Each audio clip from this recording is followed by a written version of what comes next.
नमस्कार, headlines news network देख रहे हैं आप और मैं हूं आपके साथ विपिन चौधरी। आज हमारे साथ एक बहुत ही खास मेहमान समाजवादी पार्टी के रामपुर मनिहारान विधानसभा प्रभारी जसवीर वाल्मीकि जी मौजूद हैं। 2022 का विधानसभा चुनाव नज़दीक है। 2022 के विधानसभा चुनाव को लेकर इनकी किस प्रकार की तैयारियां हैं, इसी विषय पर आज हम इनसे खास बातचीत करेंगे। जसवीर जी, बहुत बहुत स्वागत है आपका हेडलाइंस न्यूज नेटवर्क पर। धन्यवाद, आपने मुझे समय दिया। और मैं समाजवादी की तरफ से पार्टी का प्रभारी हूँ। 5 साल से मैं समाजवादी में पूरा ईमानदारी से पार्टी के लिए काम कर रहा हूँ।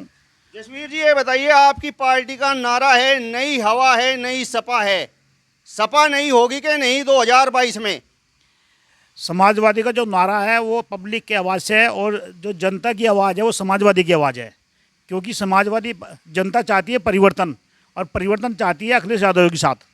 हमारे राष्ट्रीय अध्यक्ष जी है वो नई हवा के साथ साथ युवा है, और पब्लिक चाहती है कि समाजवादी पार्टी के मुख्यमंत्री बने ताकि विकास और महंगाई पर अंकुश लग सके। लेकिन 2017 का जो विधानसभा चुनाव हुआ था, इसी जनता ने 2017 के विधानसभा चुनाव में समाजवादी पार्टी की हवा निकाल दी थी।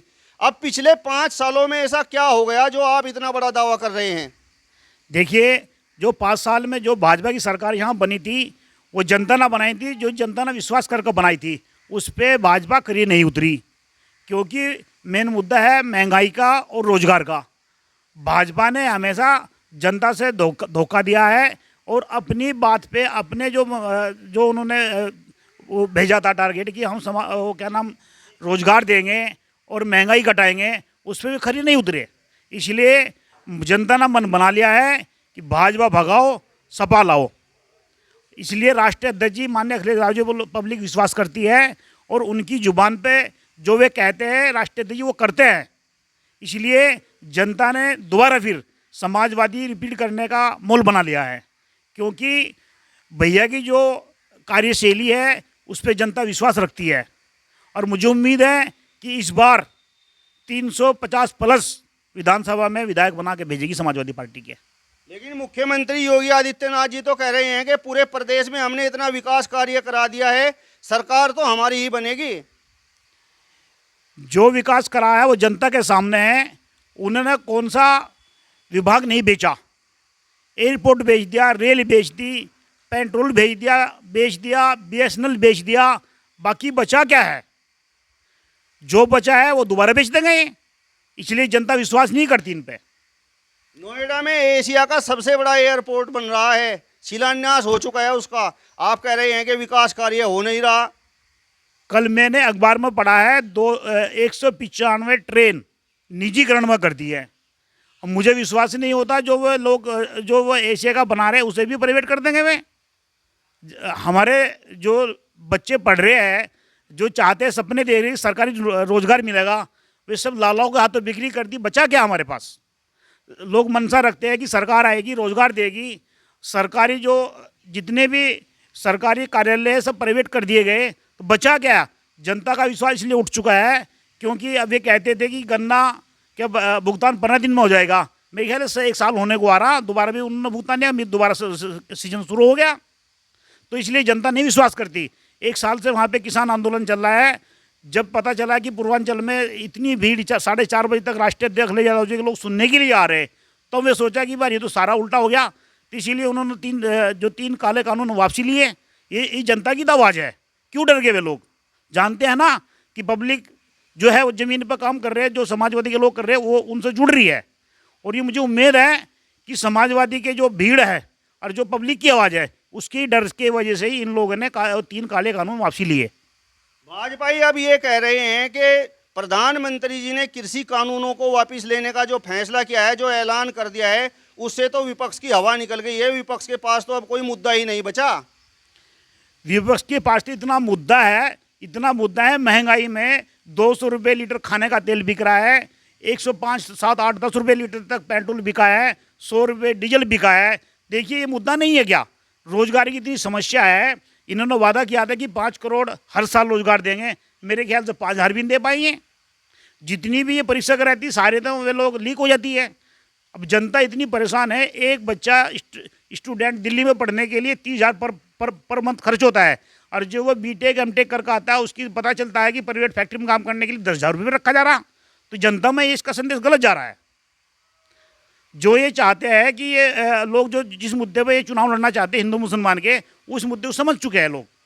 इनके पास मुद्दा कुछ नहीं बचा, सिर्फ हिंदू मुसलमान का काम करना चाहते हैं। अब गरीब जनता को रोजगार चाहिए और उनके लिए भरपेट खाना चाहिए, वो नहीं दे पा रहे ये लोग। अब एक सर्वे हुए थे कि भारत में आज भी 33% भूखे पेट लोग सो रहे हैं। ये भाजपा की सरकार की कह रहे कि भी हिंदुस्तान जो है वो आगे प्रगति करके इतनी प्रगति हुई है कि आज के डेट में बेरोजगार ज़्यादा है।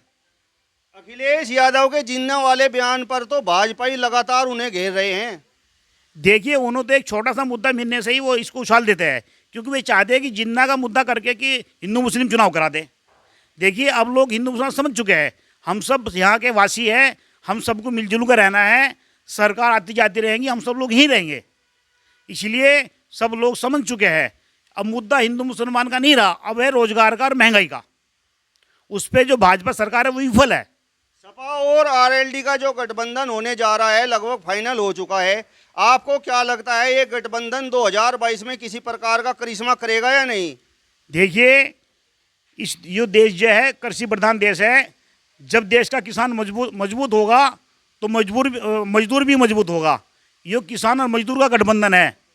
समाजवादी के जो वोटर है वो मजदूर टाइप के, और जो लोकदल का जो किसान वर्ग से जुड़ा है, इसलिए जो दोनों का गठजोड़ होगा तो निश्चित रूप से समाजवादी सरकार मुख्यमंत्री बनने जाएगा। इसमें सब सहयोग किसान और मजदूर का रहेगा। किसानों ने तो 2017 में नहीं तो सपा को वोट दिया और नहीं आरएलडी को वोट दिया। अब क्या आपको लग रहा है क्यों किसान वोट करेगा? देखिए, भाजपा सरकार ने जो सपने दिखाए थे कि वो हर खाते में 15 लाख रुपए आएंगे, हिंदुस्तान डिजिटल होगा, अब मेरी समझ में नहीं आ रही आज के दौर में अगर एक गरीब आदमी स्टेशन पर जाकर टिकट नहीं ले पाता, जो सफ़र उसे 50 रुपये में करने तो 500 रुपये में कर रहा बस के द्वारा। हम ऐसा डिजिटल बनाया कि एक आम आदमी ट्रेन से भी वंचित रह गया। तो ऐसी सरकार को कौन पसंद करेगा? आप रामपुर मनिहारान विधानसभा सीट से समाजवादी पार्टी के प्रभारी हैं, टिकट मिलेगा या नहीं? देखिए, मैं राष्ट्रीय अध्यक्ष जी का भक्त हूँ, पार्टी का भक्त हूँ। जो पार्टी का आदेश होगा वो मेरे लिए सर्वमान्य होगा। 2017 में भी आप चुनाव लड़ना चाहते थे लेकिन सीट गठबंधन पर चली गई थी, और अब की बार भी चर्चाएं हैं कि ये सीट तो सपा और आरएलडी के गठबंधन पर चली गई। हम सबसे पहले सपने देखते हैं कि हमारे राष्ट्रीय अध्यक्ष जी अखिलेश यादव मुख्यमंत्री बने। अगर वे मुख्यमंत्री बन गए, हम सब मुख्यमंत्री हैं। हम विश्वास राष्ट्रीय अध्यक्ष अखिलेश यादव जी में रखते हैं। टिकट में इतना विश्वास नहीं, हमें राष्ट्रीय विश्वास है।